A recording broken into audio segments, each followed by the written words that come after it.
Hi hello everyone welcome to Ettukal access எல்லோரும் எப்படிங்க நல்லா இருக்கீங்களா? இப்போ முதல் நாள் நைட்டு வந்து சப்பாத்தி போடுறோம்.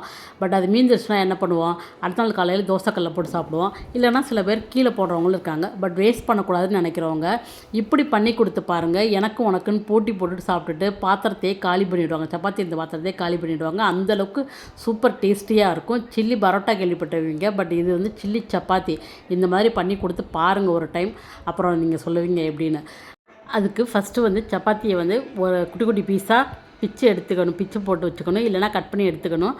வச்சுட்டு ஒரு கடாயில் 2 டேபிள் ஸ்பூன் எண்ணெய் ஊற்றி, கடலை எண்ணெய் ஊற்றி 1 டீஸ்பூன் கடுகு, 1 டீஸ்பூன் சோம்பு, கொஞ்சமாக உளுத்தம் பருப்பு போட்டுட்டு பெருங்காயம் போட்டு ஒரு கொத்து கருவேப்பிலை போட்டு நல்லா பொரிஞ்சதுக்கப்புறமா 2 பெரிய வெங்காயம் நல்லா ஸ்லைஸாக நீளமாக கட் பண்ணி எடுத்து வச்சுருக்கேன். அந்த பெரிய வெங்காயத்தை போட்டு பெரிய வெங்காயம், அப்புறம் வந்து 2 பச்சை மிளகாய் எல்லாத்தையும் போட்டு நல்லா வதக்கணும். கண்ணாடி பதம் வர வரைக்கும் நல்லா வதக்கணும். அதுக்கப்புறமா 2 பெரிய தக்காளி எடுத்து பேஸ்ட்டாக அரைச்சி வச்சுக்கணும். இப்போ வெங்காயம் பச்சை மிளகாய் போட்டு நல்லா வதக்கிடலாம். நல்லா கண்ணாடி பதம் வர வரைக்கும் வதக்கணும். அதுக்கப்புறமா தக்காளி பேஸ்ட்டாக ஊற்றிக்கலாம். இந்த மாதிரி நல்லா வதக்கிட்டு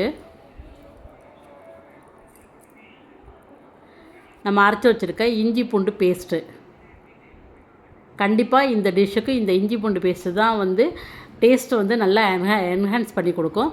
ஸோ கண்டிப்பாக வந்து இஞ்சி பூண்டு பேஸ்ட்டை ஸ்கிப் பண்ணாதீங்க. இஞ்சி பூண்டு பேஸ்ட் போட்டு நல்லா ராஸ்மல் போகிற வரைக்கும் வதக்கிட்டு இப்போ தக்காளி தக்காளி வந்து பேஸ்ட்டாக அரைச்சி எடுத்துக்கலாம்.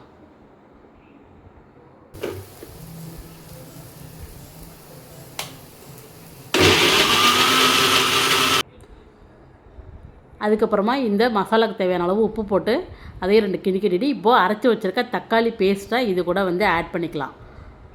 ஆட் பண்ணிவிட்டு நல்லா 2-3 தடவை தக்காளி வதக்கிட்டு இப்போது இதுக்கு தேவையான மசாலாக்களை இதில் வந்து ஆட் பண்ணிக்கலாம். நல்லா கழுவி இது கூட ஊற்றிட்டு இப்போது 1/4 டீஸ்பூன் மஞ்சத்தூள், 1 டீஸ்பூன் வரமிளகாத்தூள், 1 டீஸ்பூன் ஜீரகத்தூள், 1/4 டீஸ்பூன் கரம் மசாலா தூள், அதுக்கப்புறமா லைட்டாக ஒரு 1/4 டீஸ்பூனோட கம்மியாக சாட் மசாலா எல்லாத்தையும் இது கூட ஆட் பண்ணிவிட்டு நல்லா அந்த ராஸ்மல் போகிற வரைக்கும் ஒரு 1/4 டம்ளர் மட்டும் தண்ணி விட்டு ராஸ்மல் போகிற வரைக்கும் கொதிக்க விடணும். ஃபஸ்ட்டு இந்த மசாலாக்கெல்லாம் போட்டு நல்லா 2-3 தடவை நல்லா வதக்கிட்டு அதுக்கப்புறமா தண்ணி விட்டுக்கலாம். நல்லா ராஸ்மல்லாம் போகணும்.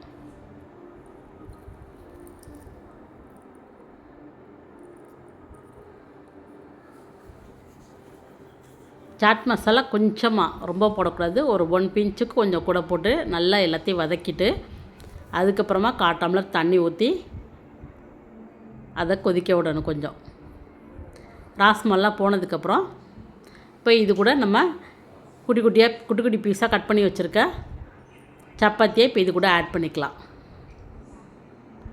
ஆட் பண்ணிவிட்டு நல்லா கிளறி விடணும், நல்லா கலந்து விடணும். இந்த மசாலாலாம் நல்லா அதில் வந்து ஊறுற அளவுக்கு நல்லா அதில் இறங்கணும். அந்த அளவுக்கு நல்லா கிளறி விட்டுகிட்டே இருக்கணும். கைவிடாமல் கிளறி விட்டுகிட்டே இருந்துட்டு ஒரு 5 நிமிஷம் மூடி வச்சிட்டோன்னா சூப்பரான டேஸ்டியான சில்லி சப்பாத்தி ரெடி ஆகிடும். எங்கள் வீட்டில் நான் இப்படி தான் பண்ணி கொடுப்பேன். அடுத்த நாள் தோசைக்கல்ல போட்டு கொடுத்தா அது இன்னும் வெறப்பாக தான் ஆகுமே தவிர சாப்பிட முடியாதே தவிர வேஸ்ட்டாக தான் போகும் சப்பாத்தி. ஸோ இந்த மாதிரி பண்ணி கொடுத்துட்டோன்னா பிள்ளைங்க சூப்பராக எனக்கு உனக்குன்னு கேட்டு வாங்கி சாப்பிடுங்க. அவ்வளோ டேஸ்ட்டாக இருக்கும். நல்லா ஹோட்டல் சில்லி பரோட்டா மாதிரியே சூப்பர் டேஸ்டியாக இருக்கும். கண்டிப்பாக எல்லோரும் ட்ரை பண்ணி பாருங்கள். மறக்காமல் நம்ம சேனலை சப்ஸ்கிரைப் பண்ணிவிட்டு பாருங்கள். தேங்க்ஸ் ஃபார் வாட்சிங்.